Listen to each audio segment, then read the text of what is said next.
uns Red Pills que, tadinhos, eu já fui até, eu fui no Júnior e tal. Sim. Entendi o que ele defendeu, mas não dá, né, gente? O Red Pill é um troço que pra mim, pra mim um Red Pill, E por que você deixou de ser feminista? essa Pra pergunta é gente, boa, essa hein? daí é uma pergunta boa, Essa vixe. Eu pergunta já, é eu já boa. vi vídeos, gente. Por isso que eu já separei essa pergunta. O ponto principal é que eu tinha a promessa do feminismo. Então, assim, na época eu estava no meu segundo ano de mestrado. Eu trabalhava com uma coisa que eu gostava muito. Eu trabalhava na época em habitacionais. E é um trabalho que nossa, eu gosto muito. Até hoje eu gosto muito, assim. Então, enfim, eu dava assistência social para as pessoas que estavam no habitacional, resolvia problemas. Ali era bem legal o trabalho. É, Inclusive, eu participei daquele processo que aconteceu lá em Maceió com a Braskem. A Braskem destruiu Nossa, eu a lembro. cidade, foi um puta de um BO. E aí as pessoas precisaram ser realocadas por uma questão de segurança mesmo. As casas iam cair em cima das pessoas. Então, assim, por uma questão de segurança, a gente precisou realocá-las. Eu não trabalhava para a Braskem, eu trabalhava para uma empresa que era contratada do projeto, uma empresa social, que era contratada do projeto de realocação. E aí foi exatamente nesse momento. Eu trabalhava nessa empresa, eu gostava muito do trabalho, era um trabalho assim importante, tal, um trabalho pesado, inclusive. Eu via todo dia gente chorando e tal. Era uma Nossa, coisa. imagina, né? Sair da casa, né? Ninguém, não é fácil. Imagina, você criou seus filhos ali, o bairro que você esteve, então assim, muito pesado, era um trabalho bem pesado, assim. Mas eu gostava de fazer aquele trabalho, eu gostava de estar ali, gostava de ajudar da forma como eu Sim. conseguia, né? Dar assistência da forma como eu conseguia para aquelas pessoas, embora o momento fosse muito difícil para elas. E aí eu estava nesse momento. E aí foi quando eu vi que eu tinha toda a promessa do feminismo, mas eu não tinha a felicidade que o feminismo me prometia. Eu não me sentia plena, feliz, uhul. Eu não me sentia dessa forma. E aí eu comecei a pensar de que, olha, de repente se eu fosse uma pessoa casada, de repente se eu tivesse uma família, que o feminismo diz que é tão nocivo para a mulher, né? Sim. Ele fala que não é pra gente ser mãe, porque tem feministas bem radicais que falam, por exemplo, que o marido oprime a mulher, o marido oprime a sua própria esposa só por ser o marido dela. É uma coisa bizarra. E que a maternidade oprime a mulher, enfim. E eu falei, ó, eu não acho que é bem por aí. Eu gostaria, eu quero isso, eu quero isso pra minha vida. Quando eu falava isso para as minhas colegas de trabalho, para as minhas amigas ali da época, parecia que eu tinha dito o seguinte: eu vou descer aqui na Avenida Paulista com uma faca e vou esfaquear todo mundo que aparecer na minha frente. Porque a reação delas era como se eu tivesse dito uma coisa muito absurda. Sim. Então, assim, era completamente bizarro. E aí eu comecei a notar que o movimento feminista que dizia que eu seria livre e tal, e aquela coisa toda, quando eu contrariava ele não era tão Não. livre assim comigo. Sim. Ele pesava, a bota dele pesava no meu pescoço. Então, o primeiro indício foi esse, assim, foi enxergar no meu dia a dia essa contradição gritante, essa hipocrisia gritante das feministas que estavam junto comigo. Então, o primeiro ponto foi esse. Depois disso, e eu já era assim, 50 tons da esquerda, eu brinco. Então, assim, eu já não era assim tão esquerda, eu já tinha Sim. muitas, mas muitas discordâncias com a esquerda, mas muitas mesmo. E aí, um belo dia, eu falei, cara, será que essas pessoas que eu acho que são fascistas, genocidas, será que elas são São mesmo? tão ruins assim, né? Foi essa a minha pergunta. Será que essas pessoas são tão ruins assim? Porque, cara, são pessoas. Será que elas são mesmo tão. O seu João aqui da mercearia, Foi tá isso. certo que ele é grosseiro, né? Mas Mas espera lá, será ele é tão que ruim assim, a é pessoa tão isso? ruim, né? Foi Ele exatamente é tão isso. amoroso com a netinha dele. Pois é, mas você foi no ponto, foi exatamente isso. Espera lá, mas será que essas pessoas são mesmo isso? E aí eu conheci o professor Denis, conheci a página no Instagram, hoje em dia eu tenho a alegria de chamá-lo de amigo, mas conheci o professor Denis Dani Xavier, Xavier, sei, muito legal. maravilhoso, maravilhoso, assim, Vou chamar ele aqui pro nossa, podcast. não, chama, ele é maravilhoso, ele é simplesmente maravilhoso. Tive a felicidade de conhecer a página dele e, assim, eu maratonava Dani Xavier. Na época, inclusive, aí depois veio a época da pandemia, aquela coisa toda, o Denis abria live de madrugada. Caramba, de madrugada. Tipo 1 hora da manhã, 1 e pouca, para falar de várias coisas, assim. Eu assistia todas as lives, eu adorava. E o Denis é uma pessoa divertidíssima, assim. Cara, o Denis, ele consegue reunir tudo, né? Ele é um cara inteligentíssimo, assim. Um baita do estudioso, intelectual, assim, um professor e tanto, e é um cara divertido. Então eu adorava assistir as lives dele. É engraçado, o jeito que ele fala é engraçado, assim. Às vezes ele fala umas sinceridades, assim, que são muito engraçadas, divertidas e tal.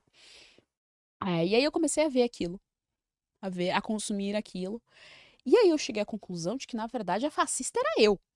Que quem defendia as ideias fascistas, quem defendia as ideias totalitárias, era eu. E não as pessoas que eu acusava disso. E aí, assim, todas as respostas que eu procurava, eu consegui encontrar. Então, assim, eu consegui encontrar respostas sobre o feminismo, eu consegui encontrar as respostas sobre o sistema econômico, então eu entendi que o capitalismo não era malvadão. Pelo contrário, o capitalismo é que ajudava a gente, a ascensão social, aquela coisa toda. E a única coisa que eu não encontrei dentro da direita, eu encontrei de maneira muito abafada, foi em relação à negritude. Eu só via o professor Paulo Cruz, que também, assim, gigante, e fez e faz um trabalho gigantesco dentro da pauta racial. O professor Paulo Cruz, se eu não me engano, ele é mestre em filosofia, dá aula, tem um trabalho assim espetacular de defesa das liberdades, enfim, da pauta racial. Entende muito, muito, muito da pauta racial. E ele sempre falou, adora André Rebouças, inclusive eu aprendi a gostar de André Rebouças com o professor Paulo Cruz.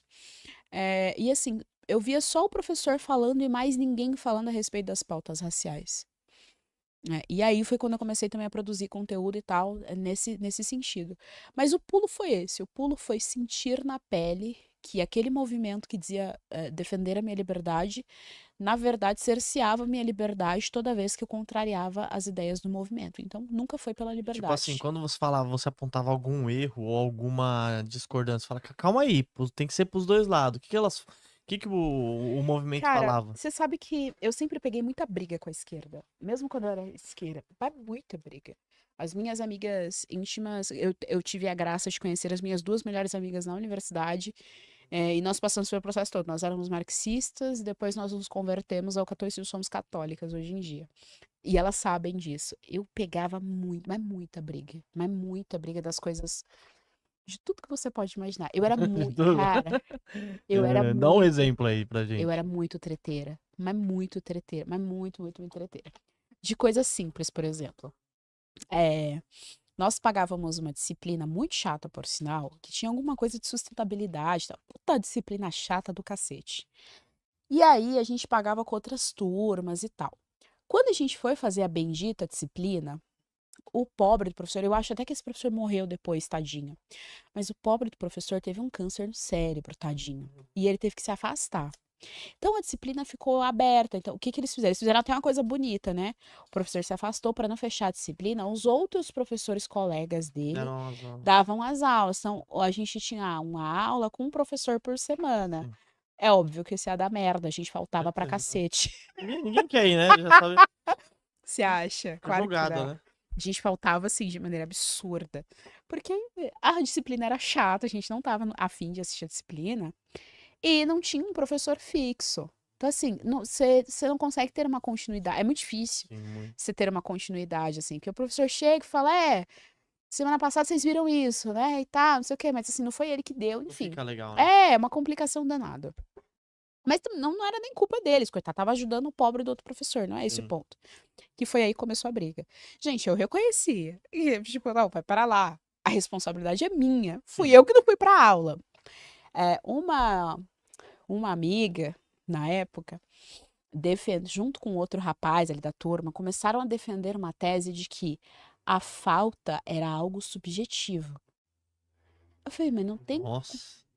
não tem como. Aí comecei a briga, isso eu comecei na sala de aula. Eu falei, mas pera lá, a não ser que você seja Deus, que é onipresente, É, não existe a possibilidade. Ou eu estou em um lugar, ou é. eu não estou em um lugar. É simples, direto e objetivo. E eles começaram a defender que a falta era subjetiva. Não, mas não é bem assim, que às vezes a gente Isso é falta, bem. mas é.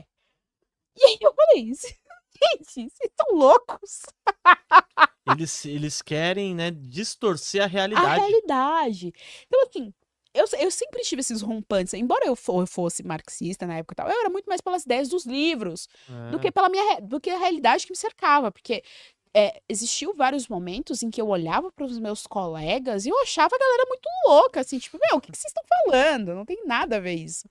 Então, assim, eu pegava esse tipo de briga, assim, isso me deu uma briga, mas assim, uma briga mesmo, assim, eu passei a semana brigando com o pessoal, falando, não é assim, grupo do WhatsApp, enfim, aquele clima ruim na sala, porque eu falei, meu, Certo. vocês estão loucos. A gente pode até tentar conversar com o professor, mas meter que é subjetiva, falta, vocês estão É. malucos. Eu... E você assumiu o seu erro. Fala, Pois eu é, eu faltei, fiz, era... exatamente, Não, pô. é muito mais fácil eu chegar pro professor e falar, professor, você tem razão, eu errei, eu não devia ter faltado, eu fui responsável. Tem como a gente tentar resolver? Só pra você ajudar aqui, eu preciso da É. matéria, eu preciso passar. Muito mais fácil. Então tinha esse tipo de briga boba, assim, dessas coisas burocráticas, e tinha brigas teóricas mesmo. Eu sempre fui muito crítica em relação a muita coisa do marxismo, muito, mas muita coisa do marxismo. Eu sempre consegui enxergar, é engraçado isso, eu sempre consegui enxergar que eles manipulavam sim o pobre, que eles manipulavam sim o negro. Então, essas críticas que eu faço hoje já eram críticas que eu fazia desde a época que que eu defendia essas ideias. Eu sempre consegui enxergar. Eu nunca fui petista, eu sempre odiei o PT, eu sempre odiei o Lula e sempre achei que ele manipulava todo mundo e tal, que não era bem assim. Então, assim, como eu tinha esses posicionamentos, eu pegava mas muita briga, assim, era uma briga um dia sim, no outro dia também. Eu brigava com professor, inclusive, eu já peguei briga com professor. Eu já peguei briga com os colegas, eu já peguei briga com gente de outra turma, que vez ou outra cruzava e tal, não sei o quê. Então, assim, eu sempre fui muito briguenta, dentro da universidade. Então, Sim. quando chegou o ponto, assim, a gota d'água, de eu olhar para esse pessoal e falar, não, realmente não Só dá. doidinho, né? Porque eu tinha um acúmulo, assim, de histórias que eu falava, não, peraí, mas vocês estão malucos. E aí, realmente, assim, foi a gota d'água de eu olhar pro movimento feminista que dizia que me defendia e que, na verdade, estava defendendo que eu vivesse de acordo com aquilo, exatamente com aquilo que eles queriam. E uma mulher feminista, ela é o quê? Qual que é a sua definição? Ah, você gostou, né? A minha definição é que a mulher feminista, ela é um homem mal acabado.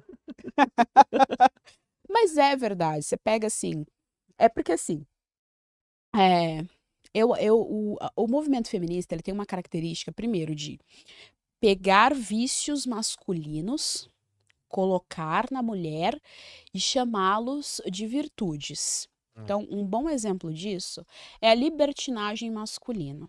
As feministas adoram dizer que os homens têm vários relacionamentos casuais e não é mal visto e tal. Não é mal visto por quem, cara pálida? Primeira pergunta, porque eu vejo mal. Se eu vejo um cara, sei lá, e pra mim, assim, não importa nem a idade. Quando é mais novo, você dá um desconto, né? A pessoa mais nova e tal. Sim. Mas, sei lá, você vê um cara de 30 e poucos anos, que tá vivendo a vida, assim, Parecendo adoidado. novinho, cheio, é. Eu acho, assim, triste. Eu falo, meu Deus, mas cadê a maturidade? Porque, assim, chega uma hora que você não cansou ainda, você quer viver como um adolescente, de uma coisa tão frágil quanto um relacionamento casual e tal. Então, assim, eu não vejo, isso não é uma virtude. Isso não é virtude, inclusive, do ponto de vista cristão mesmo. A Bíblia defende que o homem não tem nem que olhar para outra mulher com Verdade. olhos maliciosos, que ali ele já pecou. Só o olhar dele para outra mulher, ele já pecou. Ele tem que olhar só para a esposa dele, ser leal, ser fiel somente à esposa dele e acabou. E é isso que é ser um homem, nessa perspectiva cristã.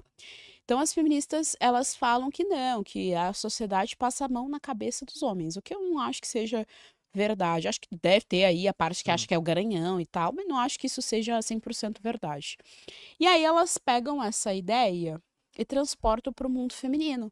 E fala que se a mulher tiver, sei lá, um sem número de relações casuais, ela será livre, ela será empoderada, ela será dona dela mesma, enfim, uma série de baboseiras que são mentiras, que no final das contas prejudica a própria mulher, porque ela vai aí ter um bando de relação, ela pode inclusive sair se apaixonando por um bando de cara que não vai querer nada com ela, e no final das contas ela mesma vai sofrer aquilo. Então Sim. isso é um exemplo de um homem mal acabado, né? Então você pega essa Sim. característica que está ali, né, imperando nesse universo masculino, quer impor a mulher e chamar isso de liberdade e falar que isso é uma liberdade. Não é. Isso não é uma liberdade.